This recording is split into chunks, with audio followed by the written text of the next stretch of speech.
Hello friends, good morning. Welcome to my amazing sa pyara sa channel Physics Universe. I hope you are all fine at your home and we are enjoying this online lectures. So guys, today's our topic is non-renewable or conventional sources of energy.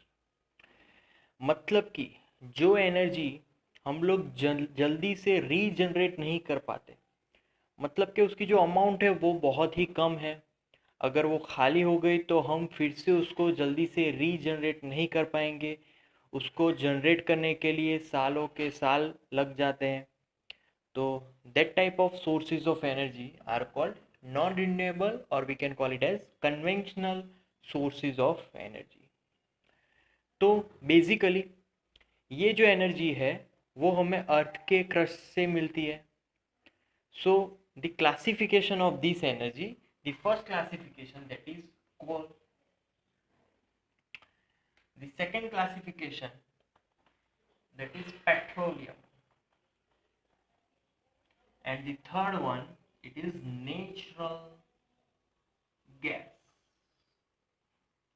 तो कोल, petroleum and natural gas. फिर से non renewable मतलब the source of energy which will require many years to generate again. So this type of energy is called non-renewable or conventional sources of energy. तो मैंने यहाँ पर तीन classification भी लिखे हैं। तो कोल, पेट्रोलियम और नेचुरल गैस, उनको बनने में सालों के साल लग जाते हैं। और ये बनते कैसे हैं पहले ये समझ लेते हैं। सो सिंपल, जो भी प्लांट्स हैं उसके जो एक्सटर्नल पार्ट्स हैं, मतलब कि जो कि नॉन यूजेबल होते हैं हमारे लिए, तो plants and animals which are buried, animals as well as human which are buried inside the earth surface, तो उनका डीकम्पोजिशन होगा। And due to decomposition process, ये प्रोसेस बहुत ही लंबी चलती है, सालों साल चलती है। तो due to the decomposition of these substances we get coals, petroleums and natural gas after so many years.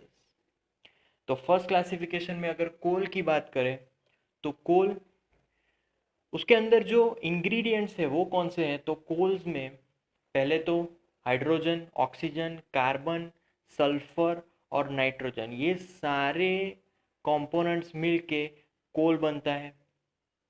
सालों साल लग जाते हैं। तो ये कोल का यूज़ क्या है। तो कोयले का जो यूज़ होता है वो कुछ भी गर्म करने के लिए रहता है। वो ज़्यादा से ज़्यादा अपने अंदर गर्मी रख सकता है और आसपास वाली चीज़ों को गर्म कर सकता है। ये सिंपल उसका यूज़ है कोल का। कोल कहाँ से मिलता है अगर उसकी बात करें तो साउथ में से कोल सबसे ज़्यादा मिलता है।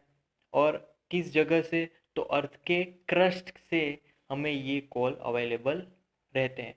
तो हमें क्या करना पड़ेगा कि अर्थ को बहुत डिग करना पड़ेगा और अंदर से फिर कोल निकलेगा इन नेचुरल वे में। तो दैट इज़ अवर कोल। कोल का अगर मैं यहाँ पर कॉन्फ़िगरेशन लिखूँ तो हाइड्रोजन, यस, फिर ऑक्सीजन, फिर carbon, sulphur, nitrogen. Okay, now second classification that is petroleum. बहुत ही यूजेबल, बहुत ही यूज इसका हम लोग करते हैं पेट्रोलियम का। कैसे मिलता है। सो जो भी हम लोग अर्थ सरफेस को डिग करते हैं, क्रेस्ट के नज़दीक ऊपर या फिर क्रेस्ट के ऊपर से वो ज़्यादातर मिलता है। ये जो पेट्रोलियम है वो बेसिकली लिक्विड फॉर्म में होता है। तो पेट्रोलियम में तो बहुत सारे पेट्रोलियम्स है, जैसे कि डीजल, पेट्रोल, तो इन सबको हम लोग अलग कैसे करेंगे। So that process name is refining process. Refining से सारे अलग अलग पेट्रोलियम अलग अलग हो जाते हैं। फिर ये जो पेट्रोलियम है अगर उसको हम लोग पानी के साथ मिलाएंगे तो वो मिक्सअप नहीं होने वाला, क्योंकि उसकी डेंसिटी पानी से बहुत ही अलग है। तो पेट्रोलियम से हम लोग रिफाइनिंग प्रोसेस से उसको अलग करके फिर हम अलग अलग टेम्परेचर पे उसको कलेक्ट करते हैं। पेट्रोल है, डीजल है, केरोसिन है। तो तो अलग अलग टेम्परेचर में ये सारे कंपोनेंट्स हमें अलग अलग मिलेंगे by refining process. But petroleum में गैसेस भी आएंगे and that gas name is LPG. तो पहले मैं लिख लेता हूँ यहाँ पर, पहले पेट्रोल मिलेगा, देन डीजल, देन केरोसिन,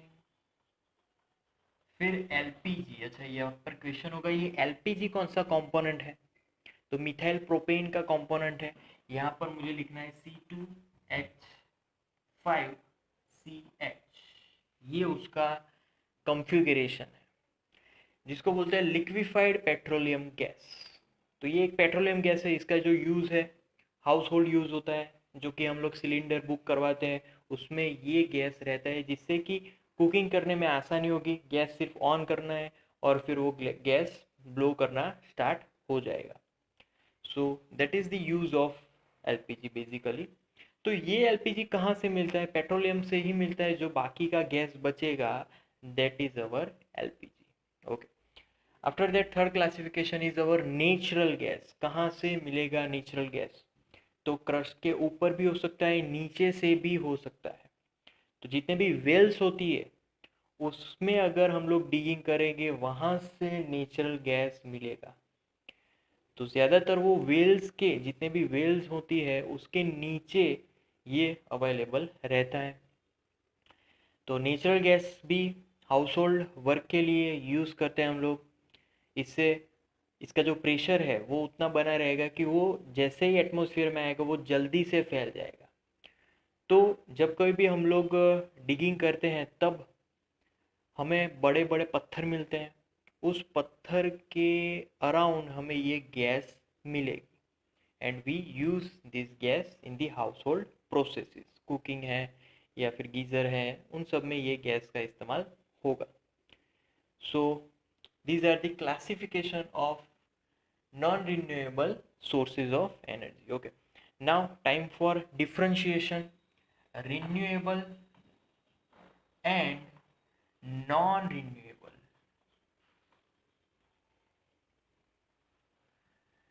देखो रिन्यूएबल इजीली रीजनरेट हो सकती है, सो यहाँ पर मैं पहला लिख लेता हूँ easily regenerate, not easily regenerate.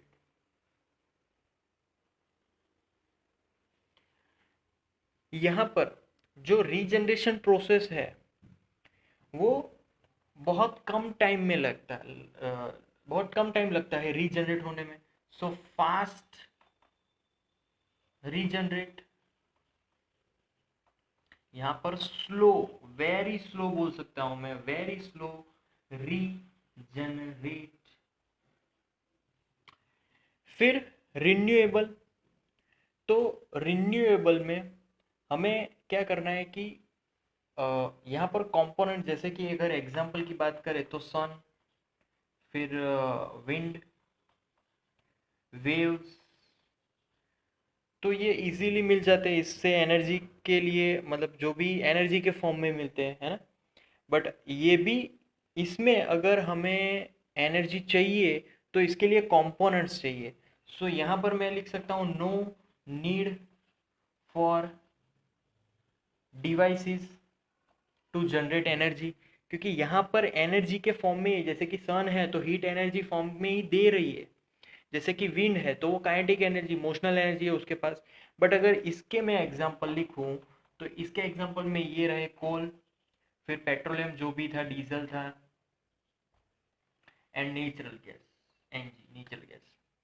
तो इन सबको यूज़ करने के लिए कुछ ना कुछ डिवाइसेस चाहिए, जैसे कि पेट्रोलियम है तो डीजल उसमें आएगा, पेट्रोल आएगा, तो उसके लिए हमें व्हीकल चाहिए, उससे ही फिर हमें एनर्जी मिलेगी mechanically.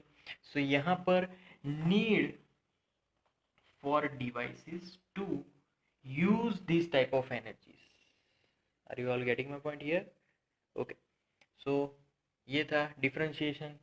So that's our topic, non-renewable sources of energy as well as differentiation between renewable and non-renewable sources of energy। So that's it for today guys, thank you so much for viewing my video lectures till the end, that means a lot to me। Please like my videos and subscribe my channel।